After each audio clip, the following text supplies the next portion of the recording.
Good evening बच्चों। आज D block का नेक्स्ट लेक्चर है। चलिए स्टार्ट कर देते हैं।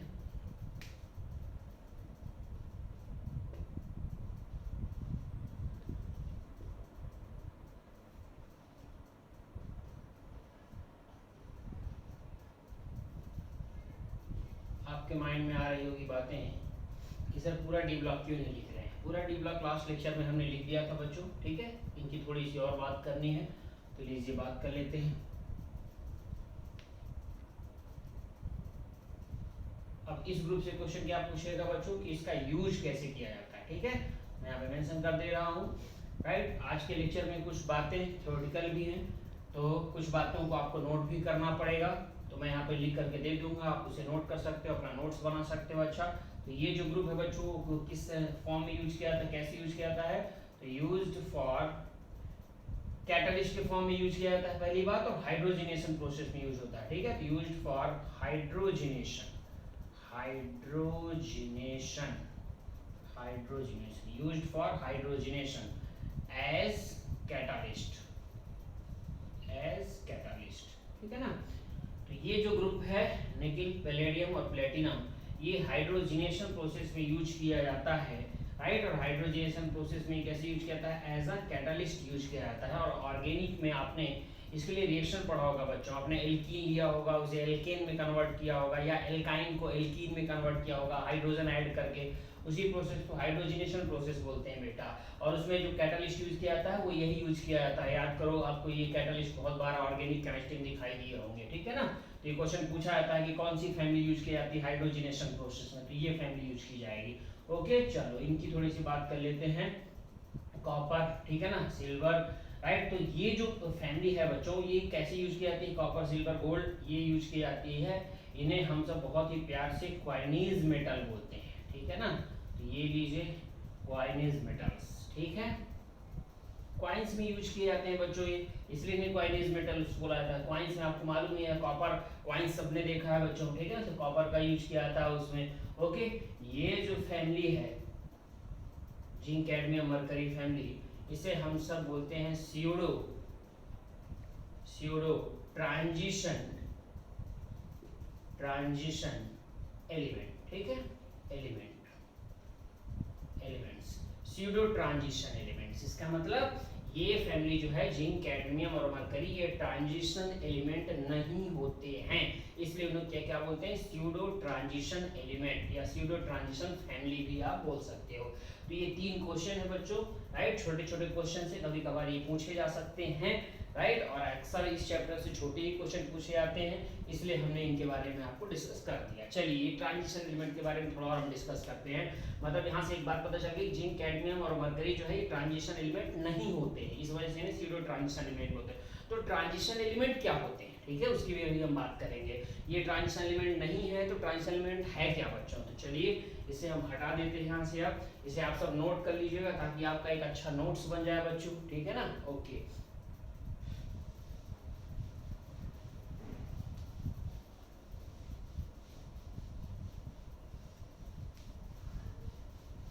चलिए अब ट्रांजिशन एलिमेंट की थोड़ी सी बात करनी है, तो यहाँ पर हमें डी ब्लॉक लिखना पड़ेगा बच्चों। तो मैं लिख दे रहा हूँ यहाँ पर scandium, titanium, vanadium, chromium, manganese, iron, cobalt, निकल, कॉपर एंड जिंक, ठीक है ना। इसके बाकी सब भी लिख देते हैं जल्दी से।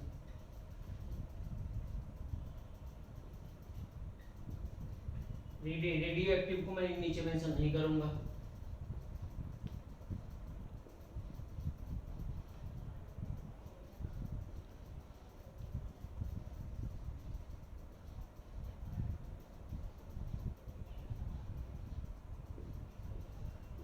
इनकी बातें अभी हमने की थी।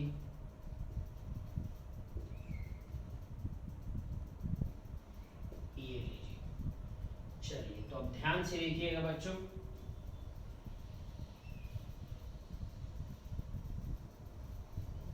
एक तो ये बना है, दूसरा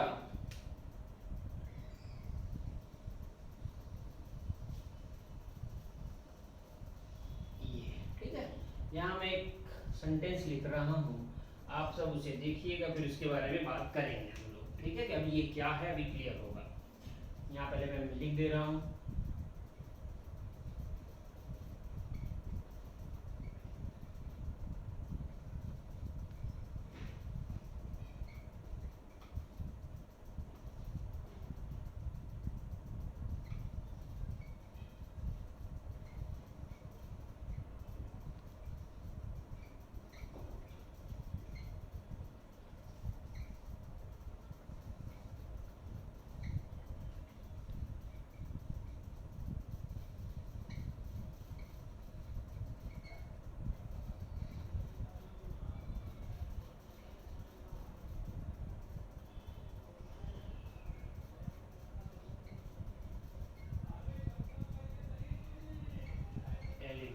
ठीक है ना, एलिमेंट्स। चलिए अब आप देखिए सब, all transition elements R D block elements. पहले ये सेंटेंस देखते हैं बच्चों, all transition elements R D block elements. ठीक है, और ट्रांजिशन एलिमेंट्स क्या है, ये है ट्रांजिशन एलिमेंट। यहाँ पे मैं मेंशन कर दे रहा हूँ, आप देखिएगा ध्यान से, ये है ट्रांजिशन एलिमेंट। ठीक है, इसे हम ट्रांजिशन एलिमेंट टीई लिख दे रहे हैं। और ये क्या है, डी ब्लॉक, डी ब्लॉक। ठीक है, इसे क्या हम ऐसे लिख दें कि ट्रांजिशन एलिमेंट भी है और ये डी ब्लॉक भी है। मतलब कि सिर्फ लैंथेनाइड और एक्टिनाइड को छोड़ दिया जाए, तो इसे मैं हटा देता हूँ बच्चों, क्योंकि ये तो एफ ब्लॉक में आते हैं। ये लीजिए मैंने इन्हें हटा दिया। ठीक है ना, अब देखिए ये पूरा जितना कुछ आपको यहाँ दिख रहे हैं, जितने एलिमेंट्स है सब के सब डी ब्लॉक है, राइट। तो जितना ये बोर्ड पे लिखे गए एलिमेंट, ये सब के सब क्या है, डी ब्लॉक एलिमेंट है बच्चों। ठीक है, बट इनमें इस फैमिली को छोड़ दिया जाए, राइट, तो ये जो है बच्चे, तो ये डी ब्लॉक तो है ही, क्योंकि डी ब्लॉक तो पूरा है बच्चों। ठीक है, तो ये भी तो डी ब्लॉक ही है, लेकिन स्कैंडियम से लेकर के पूरा जो कॉपर तक लिखा गया है ये पूरा, ठीक है ना, इतना, ये क्या है, ट्रांजिशन एलिमेंट भी हैं, इन्हें ट्रांजिशन एलिमेंट भी बोलते हैं। ठीक है, लेकिन ये ट्रांजिशन एलिमेंट नहीं है बच्चों। ठीक है, ये ट्रांजिशन एलिमेंट नहीं है। जिंक कैडमियम अभी थोड़ी देर पहले बताया था, ये स्यूडो ट्रांजिशन एलिमेंट होते हैं। मतलब डिफरेंस क्या है, डिफरेंस सिर्फ इतना ही है कि जिंक कैडमियम और Hg ट्रांजिशन एलिमेंट नहीं है, उनके अलावा बाकी सब डी ब्लॉक भी हैं और बाकी सब ट्रांजिशन एलिमेंट भी हैं, राइट। तो डिफरेंस क्या है कि ये डी ब्लॉक तो हैं बट ये ट्रांजिशन एलिमेंट नहीं है बच्चों। तो आप इसे देख लीजिए, क्लियर हो गया होगा, राइट। इसीलिए मैंने पूरा बना करके दिखाया, और ये लाइन एनसीईआरटी में लिखी गई है बच्चों, राइट। इससे बहुत बार क्वेश्चन आ चुका है, ये इंपॉर्टेंट है। ठीक है, कई बच्चे इसे रटते हैं, बाद में भूल जाते हैं, इस वजह से ऐसे मैंने बना करके पूरा क्लियर किया कि पूरा जो लिखा है ये सब डी ब्लॉक है, बट डी ब्लॉक तो पूरा है, लेकिन जिंक कैडमियम Hg क्या है, ये डी ब्लॉक है, लेकिन ये ट्रांजिशन एलिमेंट नहीं है।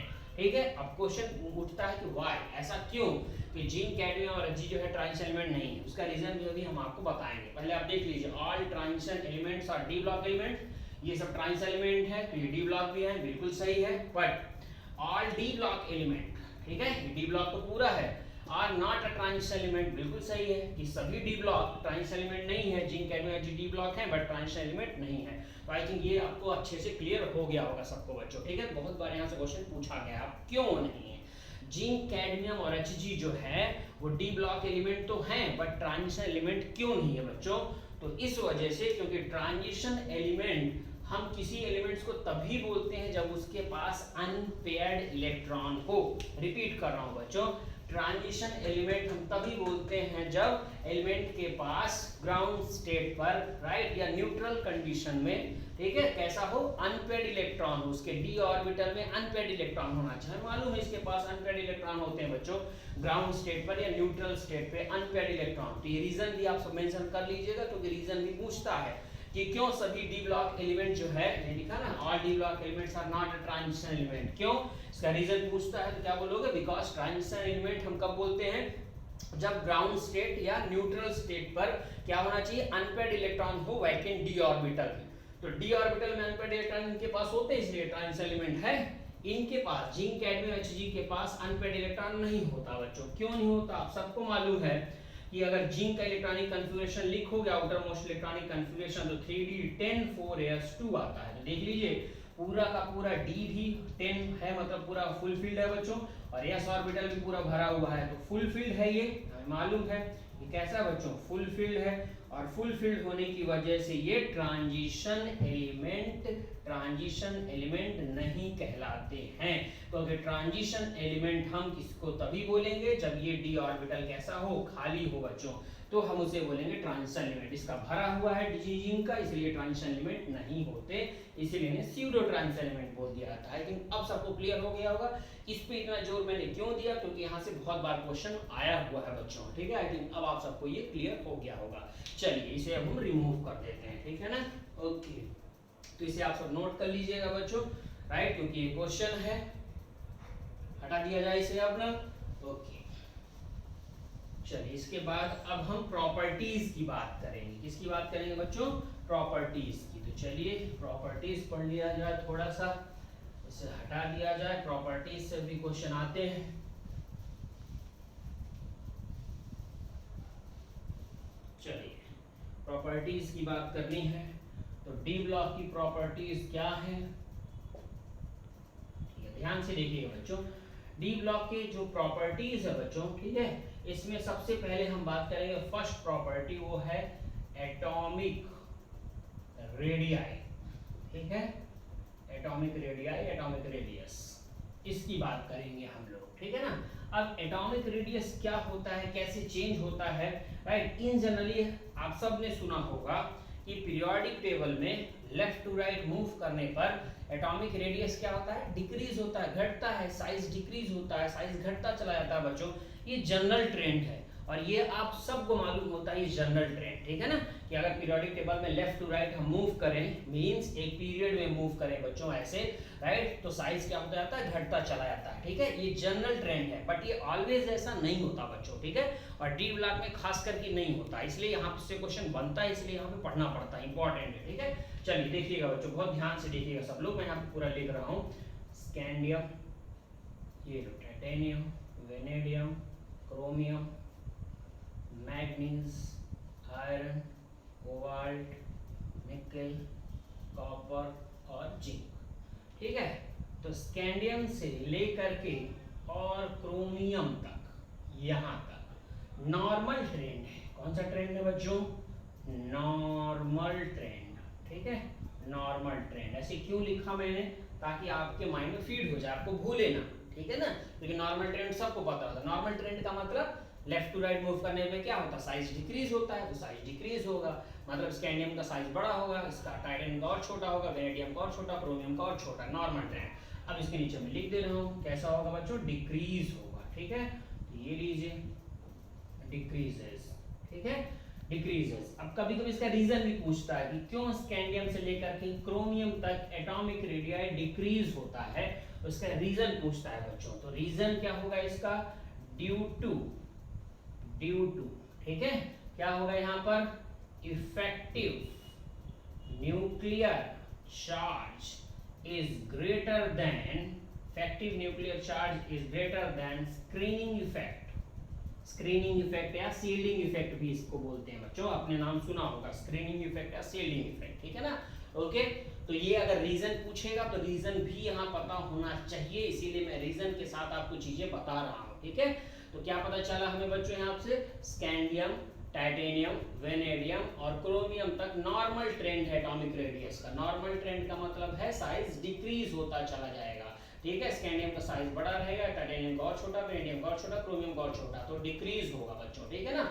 ओके, अब यहाँ मैं ऐसे लिख दूं, ये लीजिए ऐसा होगा, ठीक है ना, तो डिक्रीज होगा। और कोई पूछे क्यों ऐसा हो रहा है, तो क्यों, due to effective nuclear charge is greater than shielding effect, ठीक है, शील्डिंग इफेक्ट या स्क्रीनिंग इफेक्ट, राइट। ये रीजन भी पूछा जाता है, इसलिए लिख दिया, रिपीट कर रहा हूं इसे, effective nuclear charge is greater then screening effect, ठीक है। ओके, नेक्स्ट, तो यहाँ तो नॉर्मल है, तो कोई बड़ी बात नहीं है बच्चों। यहाँ देखिएगा ध्यान से, यहाँ पे देखिएगा मैग्नीज से लेकर के और निकल तक क्या होता है, ऑलमोस्ट सिमिलर होता है बच्चों, ठीक है। यहाँ लिख देता हूँ, नियरली सिमिलर, ठीक है ना। ओके, ऑलमोस्ट सिमिलर होता है, मतलब कि यहाँ ज्यादा डिफरेंस नहीं रहता बच्चों। एटॉमिक रेडियस लगभग इन चारों का इक्वल होता है बच्चों, ठीक है ना। क्यों इक्वल होगा? अब रीजन यही होगा क्योंकि ये दोनों ऑलमोस्ट इक्वल हो जाएंगे, मतलब इफेक्टिव न्यूक्लियर चार्ज जो है वो ऑलमोस्ट इक्वल हो जाएगा किसके? स्क्रीनिंग इफेक्ट के बच्चों। ठीक है, इस वजह से क्या होता है, ये भी ऑलमोस्ट इक्वल हो जाएगा, मतलब ये सब ऑलमोस्ट इक्वल होता है, ये लीजिए। ठीक है ना, तो ये खास बात है, यहाँ पर साइज डिक्रीज नहीं हो रहा, ऑलमोस्ट इक्वल है इनका। क्यों इक्वल है? Effective nuclear charges almost equal to screening effect, इस वजह से। ठीक है, यहाँ और खास बात है बच्चों, ऐसे उधर से इधर मूव करने पे क्या होना चाहिए? साइज क्या होनी चाहिए? डिक्रीज होनी चाहिए ना, मतलब कॉपर की साइज जिंक से ज्यादा होनी चाहिए थी ना, बट ऐसा नहीं होता है। यहाँ क्या होता है बच्चों, कॉपर से लेके जिंक तक जो है वो साइज इंक्रीज हो जाता है, इंक्रीजेस, मतलब जस्ट अपोजिट, मतलब जिंक का ज्यादा हो जाता है कॉपर से बच्चों। क्यों ज्यादा हो जाएगा?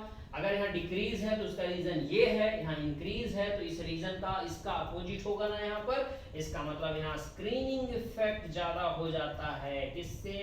इफेक्टिव न्यूक्लियर चार्ज से। भयंकर इंपॉर्टेंट है ये क्वेश्चन बच्चों, बहुत बार पूछा गया है इस एटॉमिक रेडियस से क्वेश्चन, इसी वजह से मैं इतना डिटेल से इन चीजों को डिस्कस कर रहा हूँ, इनका रीजन बता रहा हूँ, क्योंकि यहाँ से क्वेश्चंस बनते हैं बच्चों। ठीक है, और ये सारे पॉइंट्स एनसीईआरटी में मेंशन है बच्चों, लेकिन एनसीईआरटी में क्या है ना, सब एक साथ मेंशन है, ऐसे ऐसे नहीं मेंशन है, इस वजह से बच्चों को चीजें भूल जाती हैं और पढ़ने के बाद उसका मीनिंग भी नहीं समझ में आता बच्चों को, इस वजह से मैं ऐसे डिटेल से पूरा एक्सप्लेन कर रहा हूँ बच्चों। ठीक है, तो आई थिंक ये आपको क्लियर हुआ होगा। चलो इसको एक बार और जल्दी से रिपीट कर देते हैं। एटॉमिक रेडियस में क्या होता है बच्चों, स्कैंडियम से लेकर के क्रोमियम तक नॉर्मल ट्रेंड, मतलब साइज घटती चली जाती है। क्यों ऐसा होता है? क्योंकि इफेक्टिव न्यूक्लियर चार्ज ज्यादा होता है स्क्रीनिंग इफेक्ट से। ओके, मैग्नीज से लेकर निकेल तक क्या होता है, साइज ऑलमोस्ट सिमिलर रहता है बच्चों, मतलब इन सब का साइज ऑलमोस्ट सिमिलर रहेगा, एटॉमिक रेडियस ज्यादा डिक्रीज नहीं होगा बच्चों।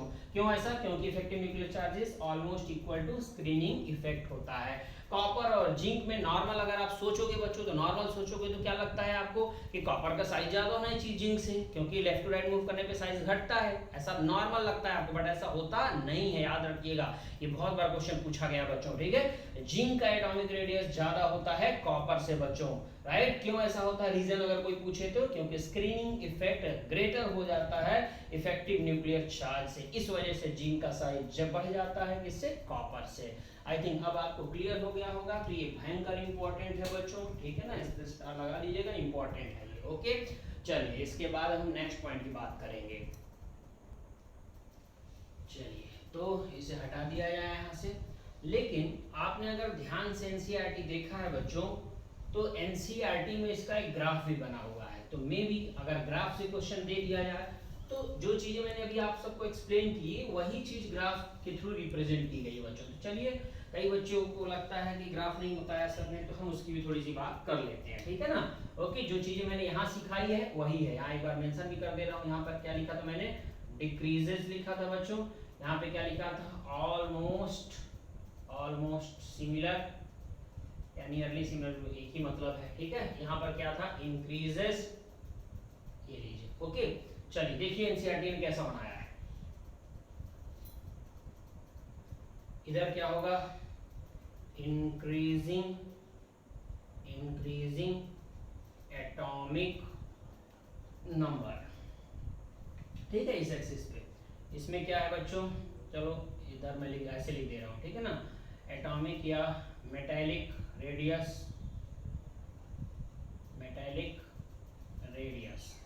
एटॉमिक रेडियस भी आप लिख सकते हो, पीएम। ठीक है, यूनिट लिख दिया हमने इस एक्सिस में। ओके, ठीक है, अब देखिएगा आप सभी कैसे बना हुआ है बच्चों।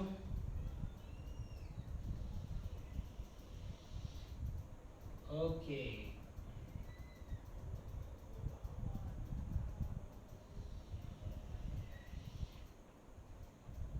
ये है 3D सीरीज, ये है 4D सीरीज। ठीक है, और ये है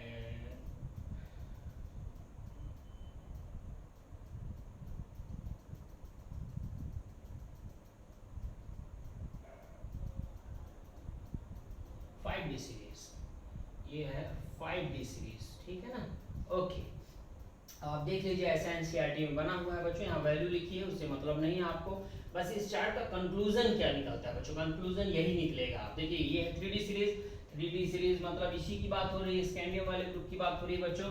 तो यहाँ पर स्कैंडियम है, ठीक है, यहाँ टाइटेनियम, यहाँ वेनेडियम, यहाँ पर क्रोमियम, ठीक है, यहाँ मैग्नीज, यहाँ आयरन, यहाँ कोबाल्ट, यहाँ पर निकेल, ठीक है, ये लीजिए यहाँ पर Mn, यहाँ पर आयरन, यहाँ कोबाल्ट, यहाँ पर निकेल, यहाँ पर है कॉपर और यहाँ है जिंक। आप देख लीजिए बच्चों, स्कैंडियम से क्रोमियम तक घट रहा है ना, ये देखिए घट रहा है, एटॉमिक रेडियस नीचे की तरफ आ रहा है। Manganese iron cobalt nickel almost similar है, ये देखिए ऑलमोस्ट सिमिलर है इनका, ठीक है ना। और कॉपर और जिंक में जिंक का ज्यादा है एटॉमिक रेडियस कॉपर से, देखिए जिंक का ज्यादा है एटॉमिक रेडियस कॉपर से। तो ये डायग्राम के थ्रू रिप्रेजेंट कर दिया। सेम ऐसे ही 4D सीरीज में भी होता है, उसके बाद 5D सीरीज में भी ऐसा ही होता है। लेकिन एक खास बात आपने देखी होगी कि 4D और 5D सीरीज एक दूसरे के ऊपर ओवरलैप किए हुए हैं, ठीक है, मतलब ऑलमोस्ट सिमिलर होते हैं। मतलब अगर आपसे एटॉमिक रेडियस पूछा जाए तो 3D सीरीज सबसे नीचे है, 3D सीरीज का सबसे कम होगा बच्चों, 3D सीरीज का सबसे कम है। देखिए 4D और 5D सीरीज, 4D और 5D सीरीज का ऑलमोस्ट सिमिलर है, एक दूसरे के ऊपर ओवरलैप किए हुए हैं बच्चों। तो ये होगा एटॉमिक रेडियस का तीनों सीरीज में, 3D सीरीज, उसका 4D सीरीज और 5D। 4D और 5D सीरीज ऑलमोस्ट इक्वल है और 3D सीरीज सबसे कम है, मतलब इन दोनों से ही कम है 3D सीरीज। देखिए 3D सीरीज सबसे नीचे है, फिर उसके बाद 4D, उसके बाद 5D, एक ओवरलैप है, ठीक है। तो ये था कंक्लूजन, इंपॉर्टेंट है, भयंकर इंपॉर्टेंट है, बहुत बहुत बहुत बार यहाँ से क्वेश्चन आ चुका है बच्चों, ठीक है ना। ओके, तो चलिए इसकी कहानी हो गई यहाँ से फिनिश। हाँ, अगर इसका कोई रीजन पूछ ले, यहाँ अगर रीजन पूछ ले, किसी बच्चे के माइंड में आया होगा 4D और 5D सीरीज का ऑलमोस्ट इक्वल क्यों होता है, क्यों एटॉमिक रेडियस 4D और 5D सीरीज का ऑलमोस्ट इक्वल है बच्चों, तो इसका एक छोटा सा नन्हा सा रीजन है, due to F contraction effect.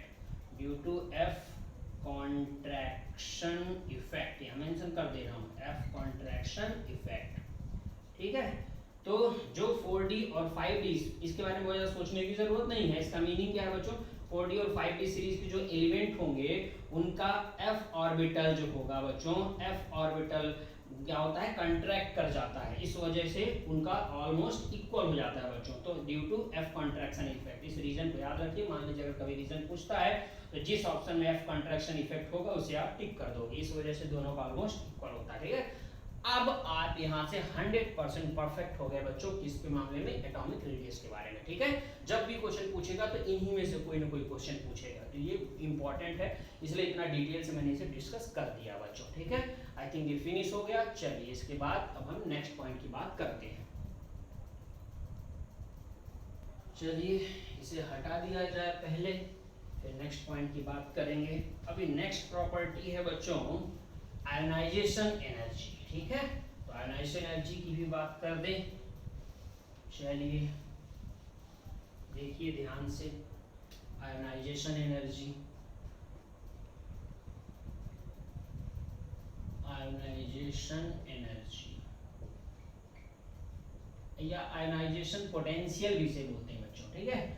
IE से डिनोट करते हैं या आईपी से भी डिनोट करते हैं, आयोनाइजेशन एनर्जी या आयोनाइजेशन पोटेंशियल, ठीक है ना। ओके चलिए, आयोनाइजेशन एनर्जी, नॉर्मल ट्रेंड क्या है बच्चों, अगर हम नॉर्मल ट्रेंड की बात करें, नॉर्मल ट्रेंड क्या होता है, ionisation energy left to right, मतलब एक पीरियड में मूव करने पे, ठीक है, ये लीजिए पीरियड मूव करने पे आयोनाइजेशन एनर्जी क्या होती है बच्चों, इंक्रीज होती है, ठीक है। तो देखिएगा यहाँ पे क्या होता है, लेफ्ट टू राइट एक पीरियड में मूव करने पे, पीरियोडिक टेबल में अगर आप ऐसे मूव करोगे बच्चों तो आयोनाइजेशन एनर्जी इंक्रीज होती है। क्यों आयोनाइजेशन इंक्रीज होती है बच्चों, due to effective nuclear charge, क्योंकि इफेक्टिव न्यूक्लियर चार्ज इंक्रीज होता है। इफेक्टिव न्यूक्लियर चार्ज इंक्रीज होने की वजह से आयोनाइजेशन एनर्जी क्या होती है, इंक्रीज होती है। ये नॉर्मल ट्रेंड है, ठीक है ना। ओके चलिए, अब अगर आप बात करो जिंक, कैडमियम और Hg, इन तीनों का हाईएस्ट आयोनाइजेशन एनर्जी होता है, हाईएस्ट या मैक्सिमम आयोनाइजेशन एनर्जी फर्स्ट, ठीक है। आयोनाइजेशन एनर्जी फर्स्ट मतलब एक इलेक्ट्रॉन अगर निकालना हो जिंक से या कैडमियम से या मरकरी से तो उनका मैक्सिमम आयोनाइजेशन एनर्जी होता है बच्चों। क्यों मैक्सिमम आयोनाइजेशन एनर्जी होता है, क्यों सबसे ज्यादा आयोनाइजेशन एनर्जी बच्चों, ड्यू टू फुलफिल्ड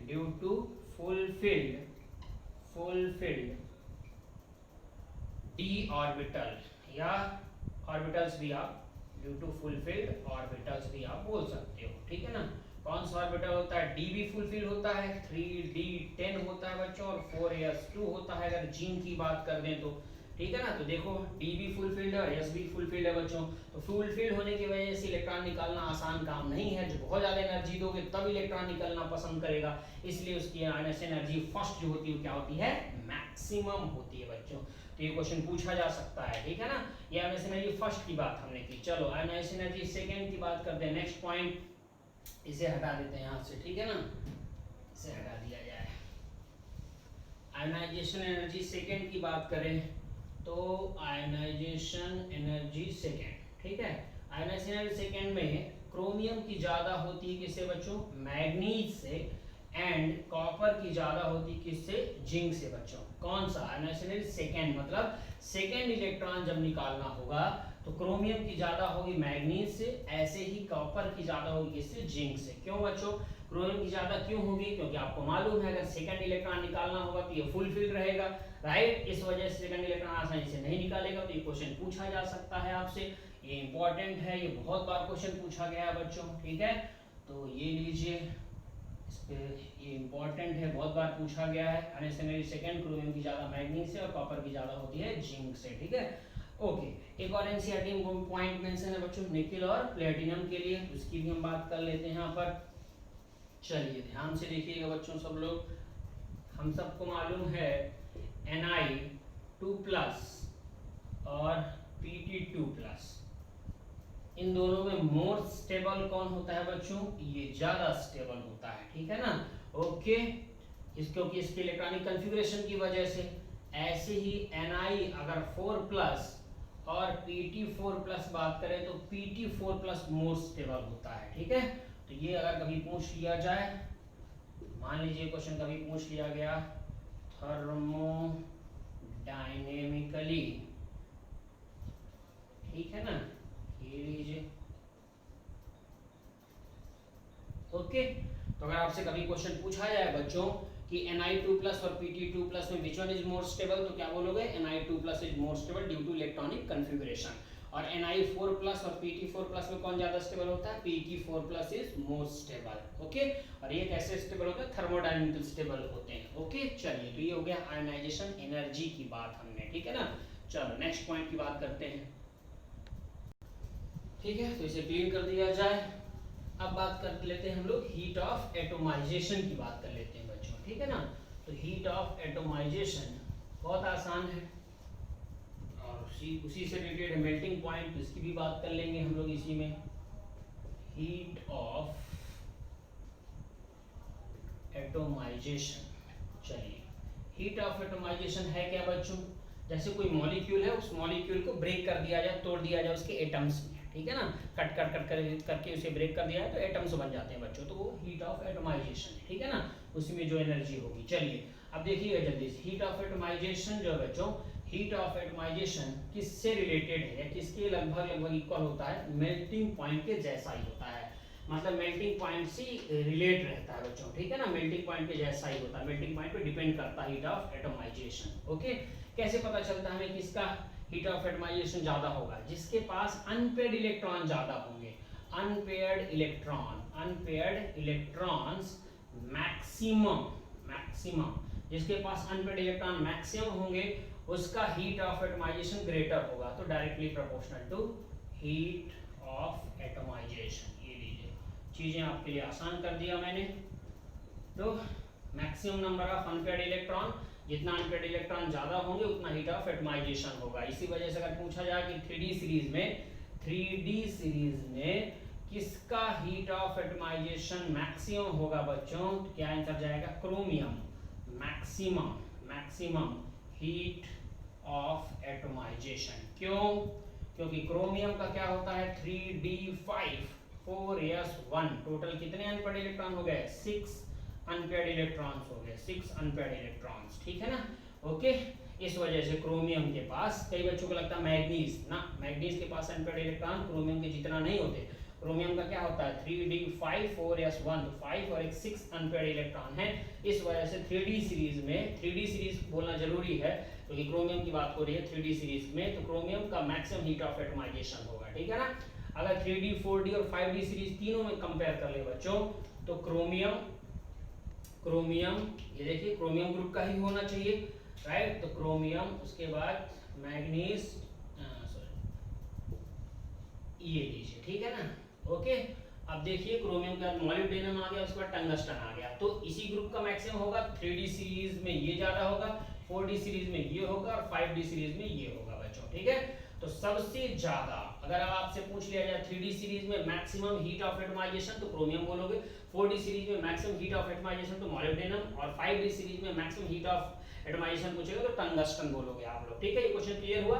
अब मान लो इन तीनों में पूछ लिया गया कि मैक्सिमम पूरे डी ब्लॉक में मैक्सिमम किसका होगा, तो इन तीनों में क्या होगा ऑर्डर, ऊपर से नीचे हमें मालूम है, जैसे जैसे मूव करते हैं बच्चों तो हीट ऑफ एटमाइजेशन क्या होता है, इंक्रीज होता है, इंक्रीजेस, ठीक है, इंक्रीजेस। इसका मतलब मैक्सिमम किसका होगा, टंगस्टन का मैक्सिमम होता है पूरे डी ब्लॉक में, maximum heat of atomisation, right, या मैक्सिमम मेल्टिंग पॉइंट भी बोल सकते हो आप, किसका होता है बच्चों, राइट, टंगस्टन का होता है। इसीलिए टंगस्टन का यूज बल्ब में किया जाता है, बल्ब के फिलामेंट में किया जाता है बच्चों। बल्ब अगर पुराना देखा होगा आपने तो बल्ब में जो ऐसे ऐसे डब्ल्यू आकार का फिलामेंट होता है बच्चों, वो टंगस्टन का ही बना होता है। तो ये क्वेश्चन आप सबको क्लियर हो गया कि हीट ऑफ एटमाइजेशन किस पे डिपेंड करता है, maximum number of unpaired electron पे। मैक्सिमम किस में होते हैं, क्रोमियम में 3D सीरीज में, 4D में ये और 5D में टंगस्टन पर। और ऊपर से नीचे बढ़ने पे क्या होता है, हीट ऑफ एटमाइजेशन इंक्रीज होती है, मतलब टंगस्टन का पूरे डी ब्लॉक में मैक्सिमम होता है हीट ऑफ एटमाइजेशन।